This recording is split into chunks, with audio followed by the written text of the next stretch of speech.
Hello friends, this is Rinku and welcome to let's study. Hopefully आप सभी ठीक होंगे। First of all a very good morning to all of you. जिन्होंने भी हमारे चैनल को लाइक, सब्सक्राइब और कमेंट दिया है उन सभी को धन्यवाद। चलिए अपना नेक्स्ट टॉपिक स्टार्ट करते हैं। नेक्स्ट टॉपिक है हेरिडिटी एंड एनवायरनमेंट, आनुवंशिकता और पर्यावरण। हेरिडिटी क्या है? आनुवंशिकता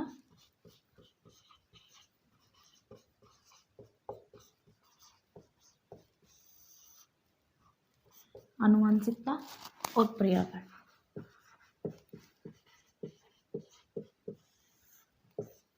इसके बारे में इस चैप्टर में रीड करेंगे। वुडवर्थ ने कहा है, वुडवर्थ की स्टेटमेंट है, वुडवर्थ ने कहा है development is a product of heredity into environment. कि डेवलपमेंट, विकास जो है वो गुणनफल है हेरिडिटी और एनवायरनमेंट का, दोनों का गुणनफल है, योगफल नहीं है, योगफल नहीं है, गुणनफल है, प्रोडक्ट है, इंटरेक्शन है दोनों में। हेरिडिटी और एनवायरनमेंट में प्रोडक्ट है, गुणनफल है, इंटरेक्शन है दोनों के बीच में। यह स्टेटमेंट वुडवर्थ ने दी है कि development is the product of heredity into environment. Heredity जो है नेचर से संबंधित है, प्रकृति से संबंधित है, और एनवायरनमेंट जो है वो नर्चर से संबंधित है, नर्चर पोषण से संबंधित है, और नेचर जो है प्रकृति से संबंधित है। एक डिबेट भी है हमारी डेवलपमेंट की रहती है, नेचर वर्सेस नर्चर। डेवलपमेंट की डिबेट है nature versus nurture.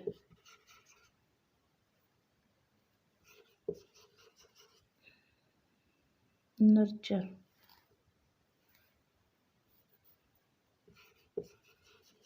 Nature versus nurture, nature versus nurture, ये हमारी डेवलपमेंट की डिबेट रहती है कि प्रकृति और पोषण। कुछ साइकोलॉजिस्ट जो है नेचर पर ज़्यादा प्रभाव डालते हैं, हेरिडिटी को इम्पोर्टेंट मानते हैं, और कुछ जो है नर्चर को। ये बहस छिड़ती रहती है, बट डेवलपमेंट जो है वो दोनों का प्रोडक्ट है, ठीक है, हेरिडिटी इनटू एनवायरनमेंट का। नेचर जो है वो हमारी क्या है, फिक्स्ड है। जो हमारा हेरिडिटी है वो क्या है, फिक्स्ड है, ठीक है, फिक्स्ड है, स्थिर है, स्टेटिक है, इसमें चेंज नहीं ला सकते हम। जो हेरिडिटी है हमारी वो क्या है, हमारी फिक्स्ड है, ठीक है, स्टेटिक है। फिक्स्ड का मतलब है स्थिर है, और स्टेटिक जिसमें चेंजेबल नहीं ला सकते। जबकि जो हमारा एनवायरनमेंट है, एनवायरनमेंट हमारा डायनेमिक है, चेंजेबल है, इसमें हम चेंज ला सकते हैं। जैसे कि नर्चर है, हम पौधे से बच्चे को रिलेट करके समझते हैं। छोटा पौधा लेते हैं, उसका जैसा पोषण करते हैं, उसको जैसे खाद पानी देते हैं, वैसा पौधा बड़ा होता है। ऐसे ही बच्चे को जैसा हम एनवायरनमेंट देते हैं, वैसा बच्चा क्या करता है, अपना रिजल्ट निकालता है, ठीक है। अब हेरिडिटी है क्या? हेरिडिटी जो गुण बच्चे को अपने माता पिता से, अपने दादा दादी से इनहेरिट, विरासत में मिले हो, ठीक है। हेरिडिटी क्या है, वो सभी गुण जो बच्चे को कहाँ से प्राप्त हुए हो, इनहेरेंट हो, मतलब विरासत में मिला है, इनहेरिटेड या इनहेरेंट। विरासत में जो बच्चे को गुण मिले हैं, ठीक है, वो क्या कहलाती है, हेरिडिटी। जैसे कि हमारे क्या हो गए, जीन्स, क्रोमोसोम, जीन्स, क्रोमोसोम्स, ये क्या है हमारी हेरिडिटी। और एनवायरनमेंट क्या है, जीन्स को छोड़कर जो सब कुछ बच गया वो क्या है, हमारे एनवायरनमेंट में सम्मिलित है। चाहे वो सोशली हो, फिजिकली हो, सामाजिक हो या इमोशनली हो, सभी गुण जो हैं वो हमारे एनवायरनमेंट में सम्मिलित है। जीन्स और क्रोमोसोम को छोड़कर सब कुछ जो है हमारा एनवायरनमेंट है। हेरिडिटी क्या है, हेरिडिटी फिक्स्ड है, स्टेटिक है। फिक्स्ड है, स्टेटिक है, तो एक सीमा निर्धारित कर देता है। क्या कर देता है, सीमा, लिमिट सेट कर देता है, सीमा निर्धारित कर देता है। फिक्स्ड है, स्टेटिक है, इसलिए हमारी क्या कर देता है, लिमिट सेट कर देता है।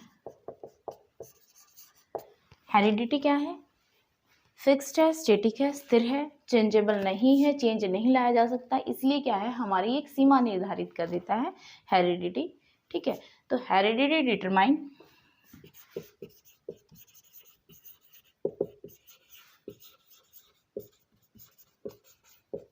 heredity determines how far we can go, how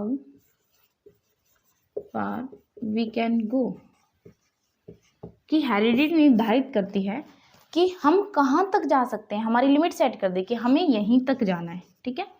heredity he determine करती है कि how far we can go, कि हम कहाँ तक जा सकते हैं।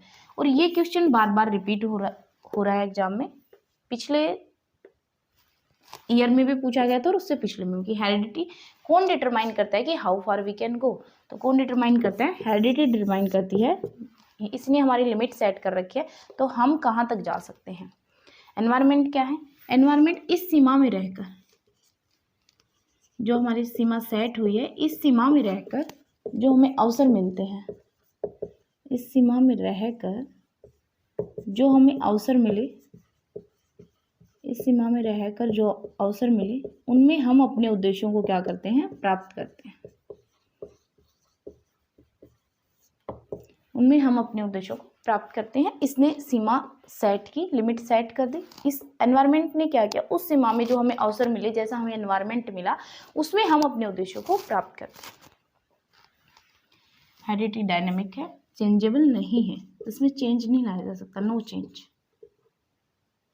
सॉरी एनवायरनमेंट क्या है, चेंजेबल है, चेंजेबल है, इसमें चेंज लाया जा सकता है, जबकि इसमें फिक्स है, स्टैटिक है, चेंजेबल नहीं लाया जा सकता।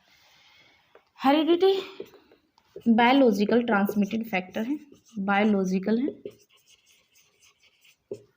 और ट्रांसमिटेड है, ट्रांसमिटेड फैक्टर है, बायोलॉजिकल ट्रांसमिटेड फैक्टर की जो हमारे गुण हैं वो एक पीढ़ी से दूसरी पीढ़ी में ट्रांसमिट होते रहते हैं, ठीक है। एक पीढ़ी में वही गुण है, नेक्स्ट पीढ़ी में वो गुण है, उससे नेक्स्ट में है, तो एक पीढ़ी से दूसरी पीढ़ी में हमारे गुण क्या होते हैं, ट्रांसफर होते रहते हैं, इसलिए क्या है, हमारी बायोलॉजिकल ट्रांसमिटेड फैक्टर है हेरिडिटी। एनवायरनमेंट क्या है, ऑब्जर्वेबल कैरेक्टरिस्टिक्स इसमें सम्मिलित होती हैं, ऑब्जर्वेबल कैरेक्टरिस्टिक्स इसमें सम्मिलित होती है, अवलोकनात्मक गुण इसमें सम्मिलित है, हम अवलोकन कर सकते हैं इसमें बच्चे का, ठीक है। ऑब्जर्वेबल कैरेक्टरिस्टिक्स इसमें सम्मिलित होती हैं, जबकि हेरिडिटी क्या है, हमारा बायोलॉजिकल ट्रांसमिटेड फैक्टर है कि एक पीढ़ी से दूसरी पीढ़ी में गुण ट्रांसफर होते रहते हैं। हेरिडिटी का जनक कौन है, हेरिडिटी के जो जनक हैं कौन है, John Gregor Mendel, John Gregor Mendel को जो है हेरिडिटी का जनक माना जाता है, हेरिडिटी के पिता माने जाते हैं जॉन ग्रेगर मेंडल। इन्होंने ही हेरिडिटी के 3 लॉ दिए हैं, ठीक है, वे 3 लॉ पढ़ते हैं।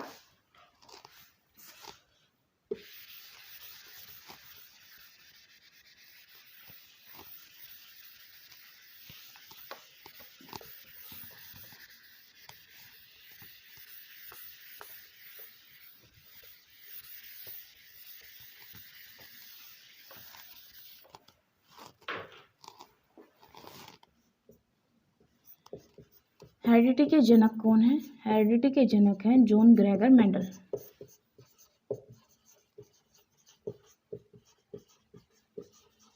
जॉन ग्रेगर मेंडल, इन्होंने ही जो है 3 लॉ दिए हमारे हेरिडिटी के,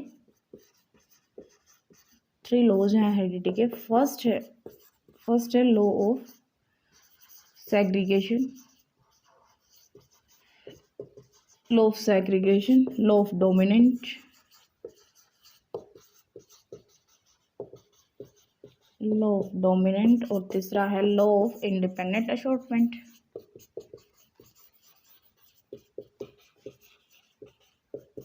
law of independent assortment. Law of segregation क्या है, सेग्रीगेशन पता है सिगरेट से बना है, ठीक है, अलगाववाद का नियम। लॉ ऑफ सेग्रीगेशन क्या कहता है कि हमारा बच्चे के अंदर ऐसा गुण जो एक पीढ़ी छोड़कर नेक्स्ट पीढ़ी में आ जाता है, जैसे बच्चे के वे गुण, जैसे दादा में कोई बीमारी है, ठीक है, पापा में ना आकर पोते में आ जाना, कि दादा की वो बीमारी जो पापा में नहीं दिखी, हमें पापा में नहीं आई, लेकिन एक पीढ़ी को छोड़कर नेक्स्ट पीढ़ी में आ गई, पोते में आ गई। सेग्रीगेशन है, लॉ ऑफ सेग्रीगेशन, कि कोई गुण है जो हमारे अंदर है, हमारे अंदर कोई गुण है, हमारे बच्चे में ना आकर, ठीक है, पोता पोती में दिख जाना। एक पीढ़ी को छोड़कर नेक्स्ट पीढ़ी में उसी गुण का दिखाई दे जाना क्या है, लॉ ऑफ सेग्रीगेशन। अलगाववाद मतलब एक वो गुण नेक्स्ट पीढ़ी में ना आया, उससे नेक्स्ट पीढ़ी में दिखाई देगा, law of segregation. Law of dominant, कि हमारे जो गुण है वो क्या है, डोमिनेंट है। थर्ड है law of independent assortment. Independent है, देखिए स्वतंत्र है, कि अगर परिवार में सभी की हाइट क्या है, लंबी है, परिवार में सभी की हाइट क्या है, लंबी है, तो जरूरी नहीं कि उसमें जितने भी परिवार में पर्सन है सभी की हाइट क्या हो, लंबी हो, जरूरी नहीं। यह लॉ ऑफ इंडिपेंडेंट अशॉर्टमेंट है कि परिवार में सभी लंबे हैं तो जरूरी नहीं कि सभी उसमें एक और अदर पर्सन जुड़ता है तो उसकी हाइट भी क्या हो, लंबी हो, ये जरूरी नहीं है। कि मम्मी पापा दोनों की हाइट अच्छी है, लंबी है, तो जरूरी नहीं कि बच्चों की हाइट भी क्या होगी, लंबी होगी। ये लॉ ऑफ इंडिपेंडेंट अशॉर्टमेंट कहलाता है। दोबारा से देखते हैं, लॉ ऑफ सेग्रीगेशन अलगाववाद है। अलगाववाद का मतलब है एक पीढ़ी में वो गुण ना दिखाई देना और उससे नेक्स्ट पीढ़ी में उसी गुण का उभर जाना। कोई गुण है दादा के अंदर, पापा में ना दिख के पोते में दिखाई दे जाना, लॉ ऑफ सेग्रीगेशन है। लॉ ऑफ डोमिनेंट, कि हमारे जो गुण हैं वो क्या है, डोमिनेंट है। थर्ड है law of independent assortment. Independent है, स्वतंत्र, कि परिवार में सभी की हाइट लंबी है तो जो नया पर्सन आ रहा है परिवार में तो जरूरी नहीं कि उसकी हाइट भी लंबी होगी। जैसे कि माता पिता दोनों की हाइट लंबी है तो जरूरी नहीं कि परिवार में जितने भी बच्चे हैं, मतलब पेरेंट्स के जितने भी बच्चे हैं उन सभी की हाइट लंबी हो, जरूरी नहीं। हाँ, किसी एक की निकल गई तो दूसरे की ना निकले, ठीक है। यह लॉ ऑफ इंडिपेंडेंट। हेरिडिटी के अंदर हमारे 2 फैक्टर आते हैं। एक होता है हमारा जेनेटिक फैक्टर, जेनेटिक कोडिंग, और एक होता है हमारा visible feature, phonetic visible feature. Genetic coding का मतलब है कि हमारे जिन्स में, जिन्स से बनाया जेनेटिक कोडिंग, हमारे जिन्स में कोड है, coded genetic coding. Genetic code का मतलब है कि पक्षी का बच्चा पक्षी ही होता है, इंसान का बच्चा इंसान ही होता है, इंसान का बच्चा इंसान ही होता है, पक्षी का बच्चा पक्षी होता है। ये हमारे जीन्स के अंदर कोड है, तो इसलिए क्या है, जेनेटिक कोडिंग है। और विजिबल फीचर जो हमें दिखाई दे जाते हैं, ठीक है, वो गुण जो हमें दिखाई देते हैं वो क्या है, हेरिडिटी में। मोस्ट इंपॉर्टेंट इसमें एक क्वेश्चन है कि हेरिडिटी डिटरमाइन करती है कि how far we can go, हम कहाँ तक जा सकते हैं, फिक्स्ड है, स्टेटिक है, और एनवायरनमेंट चेंजेबल है, हम उसमें चेंज ला सकते हैं, ठीक है। इस क्लास के रिगार्डिंग जो भी क्वेरीज हैं वो कमेंट सेक्शन में ज़रूर बताएं, और वीडियो को लाइक करें, सब्सक्राइब करें और शेयर करना ना भूलें। Thanks guys, thanks for watching, धन्यवाद।